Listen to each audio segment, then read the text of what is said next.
So my wife, Hannah, now my wife is my muse on a couple specific things. She's got a huge voice, and when she gets belting the big notes, high SPL notes, and she's really going for it, it's technically and mechanically very difficult to capture. Produces a lot of overtones, a lot of frequencies that mask what a great voice she has. And I used to sit and watch her on stage, and I would be like, man, you're amazing. And I get her in the studio, and then the mics would fold and distort, and it was like shrill and harsh. And I was like, what is going on? So the search for gear began, and I really dug into microphones and kind of learned why microphones are beloved and what the right ones for. And then also specifically invented some techniques which other people had been doing in parallel, but nobody really taught me what I would consider high-end vocal mixing. And so I had to discover that along the way.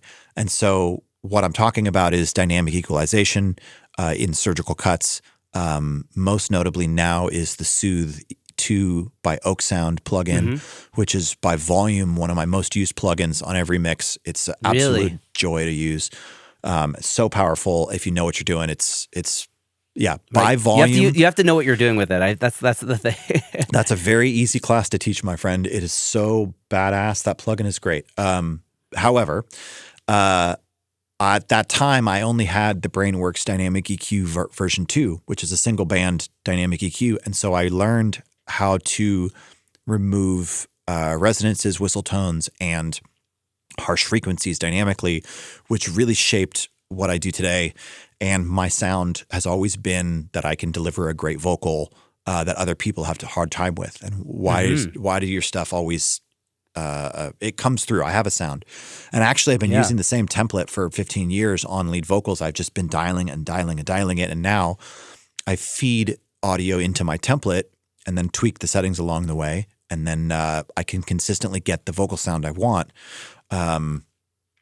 But developing that is a long time consuming process. And the funny part is that I look back to 2012, 2013, and I didn't know what I was doing. Like compared to what I'm doing now, I spent so long trying to get these mixes and beating my head against the wall, and people be like, I don't like the mix. And I'm like, it sounds great. And just when I look back, I'm like, yeah, I get it now.